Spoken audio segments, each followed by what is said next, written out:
Hey everybody, thanks for watching. Michigan Outdoorsman here. Like to say thank you for all your guys' views and likes and comments. I appreciate it.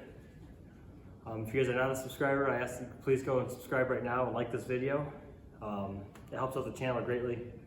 So now that I got that out of the way, I want to talk to you today about problems with modding your Texan 45 or just your Airforce Texan in general when you're using the African Air ordnance upgrades. This rifle here, I pulled it out of the closet to go shoot, and now my charging handle's stuck. I'll bring you up in closer here. It's super cold out right now. But essentially this piece here should move with this, and it's not, and the handle's very tight. So this may be some of the consequences of modding your rifle. I have not taken this rifle apart yet, so I figured we'd figure it out together, but there's supposed to be a little screw head right there that stops this from going past this too far. I think those screws broke off. I think there's too much hammer spring tension back in here that's whacking on those screw heads so much it severed them off. I could be wrong, but we're gonna find out together here today on this episode. So this is just, I have just put these upgrades on. The rifle is fairly new with the upgrades. I want to say I have less than 200 slugs through this gun since the African Air upgrades. I might have 200 slugs total. So it's been shot a lot in the last month, but it had no issues until now. I just went to go grab it out of the closet and she won't do nothing now for me.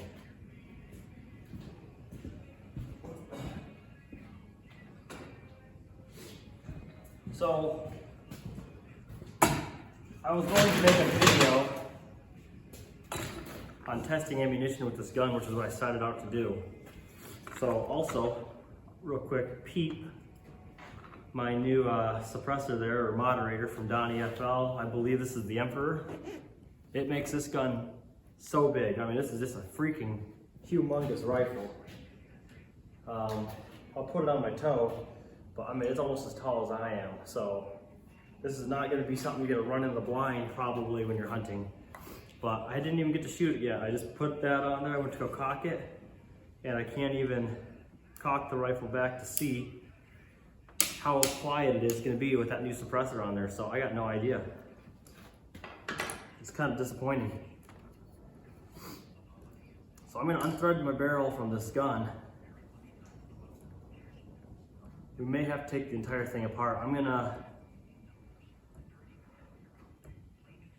probably fast forward this because you have already seen me take apart the shot tube or the hammer spring area. So that's all I'm doing again, is just doing that. So if you want to watch that, you can find that video in my Airforce Texan Magnum upgrades video. I'll put a card right over here for that. That will show you in depth what you need for sizes on how to do exactly what I'm doing here today. So I'm gonna fast forward this part. We're gonna strip the whole gun down until I can figure out what's going on with this.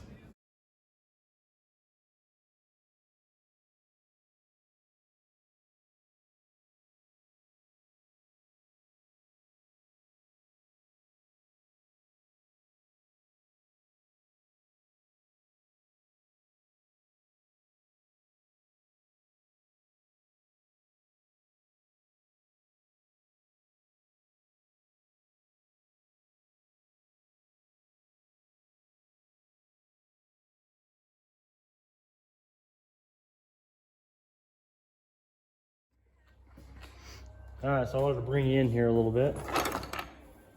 Not sure if this is the actual problem, but it's part of a problem. If you look down in here, there's that little thing right there. Let's see if I can get a pick on it. This thing right there. What that does is that's like it's part of the safety. And that is jammed underneath all of this gray material here, which is all part of the levers and stuff for the safety mechanism and for the trigger. So I have started to push that pin out here because that's the only way I know how to get that out. I tried pulling on it and stuff like that. I can't quite get it, so I'm taking, wow, things are destroying that pin. Some soft steel. So what I'm doing is I'm driving the pin out that holds that linkage in there because it's jammed behind the linkage.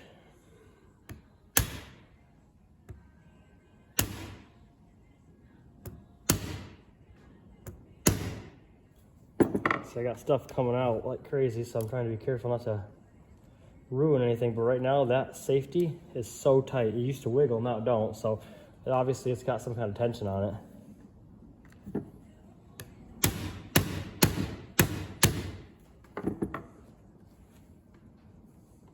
I think we get that linkage out of there.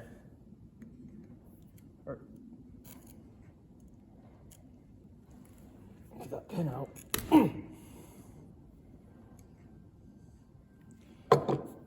Get that pin out that I can drive that thing out of there. That's what I've tried to do for so long. Yep, there it is. Now I can move the safety like you're supposed to. So I'm not sure how that happened.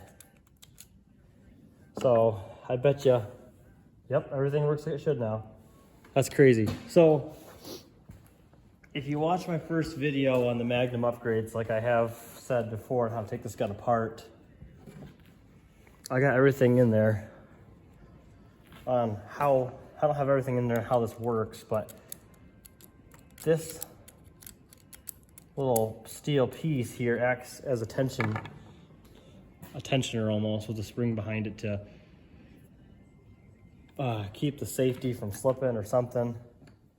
I actually haven't quite figured that out 100% yet. So anyways, but you have to have this up, because if it's not up, this hump here drags onto this shot tube right here. That right there is part of the sear. I think it believes it holds back on that hammer, which is this steel piece that ends right here. So I think as you cock this back, which I don't have the strength to do it because how tight it is, you can see that mark. Oops, sorry, put you back in frame here. You can see that shiny mark right there. I'll just stone that maybe, yeah. It gouged it up pretty bad because that piece had gotten in behind it. It was forcing it down on top of that, not allowing this to cock back. So I'm glad it's a simple fix, but I don't know what caused it, so that is what worries me a little bit. It might do it again, so that's something you got to keep in mind when you're modding your gun, is anything that's not original from factory. You know, obviously you're using the gun differently than it was designed to work. Real quick note on these pins. I mean, some people know, some people don't, but these pins here, you have to pay attention because sometimes they're tapered. This here's got a split. See if my camera will focus on it right there. So it's thicker at this end than it is at this end here. So you gotta remember how you took it apart so it don't fall out on you while you're out in the field. So I'm gonna punch this pin back through. Kind of gouged up my gun a little bit. That kind of sucked. It hurt more than you realize. Got a little soft mallet. Make sure this thing's seated where it needs to be. Yeah, this goes right in like it's supposed to. But yeah, you're supposed to be able to tap on this, and I don't know if you can see that flap. Let me get behind the camera and check. When you take all this front accessories off, you should be able to see that flap just like that. Well, I couldn't. So that's when I figured something was jammed right there. So it was. So I did a fair amount of poking on this rifle. I'm curious to see how well my sight or how well it stays sighted in. I mean, I had it on a bag or I had gloves underneath it, so I wasn't hitting the hard, the hard wood. But also, I mentioned earlier how these screws here on the side might be broken. Both of them are loose. This one here was loose and this one here was loose. What that can do is it can cause it to rub on the inner walls of this tube here. So I'm gonna take them out and I'm gonna add Loctite. Now I thought I did that before, but I may not have. So I'm gonna shut the camera off, add some Loctite to this one and to this one. Take them out one at a time, because if you take them both out, obviously the tube's gonna come right out. And I might reduce this tension on the spring a little bit more too. I don't know if I really need to. I'm not sure what caused that to do that. I wish I could find out why it failed. You know, that's not a good thing to have. So anyhow, that's what the problem was. I mean, as soon as I did that, this tube just came right out. So you can see where it's rubbing a little bit. It's not bad though. There's no gouges, it's just wearing the finish off it. So another quick thing with this before I shut off the camera is this is plastic threads. This is a metal tube with internally threaded, and it's a very fine thread. So the bad thing about this is if I go too light on this hammer spring, we're talking this thing will loosen some threads and you could potentially strip it out. And this thing could just come shooting straight out the back. You know, it won't go very far, but then you ruin the whole thing. So that's why I screwed it as far as I did, because there's just not a whole lot of thread to play with. So, but the tighter that is, the tighter it is to caulk too. So anyways, enough rambling. We'll put some Loctite on those. All right, so I got those screws Loctited in. I used a 243. It's a medium grade or a medium strength Loctite. Always use the brand Loctite for best results. Not sponsored yet. But while we're in here, I figured it'd be a good idea to add some oil to all of this. So I added a drop of oil down in here to help guide this hammer. All it is a big piece of steel instead of another piece of steel. So you want to make sure there's a little bit of lube there, then another drop of oil there. Don't take a lot, but just to kind of reduce some of the surface bearing on that metal. So just using some of the Hops Elite gun oil, it don't matter what type, as long as it's something decent, of course. Now, I know with air guns, you don't want to use the wrong oil near some of that air cylinder part, so definitely watch what you're using when you're putting back together your gun around the seals. You know, you don't want to just jam something random in there. So I'm putting this tube back in, line up this power wheel window with the power wheel port there.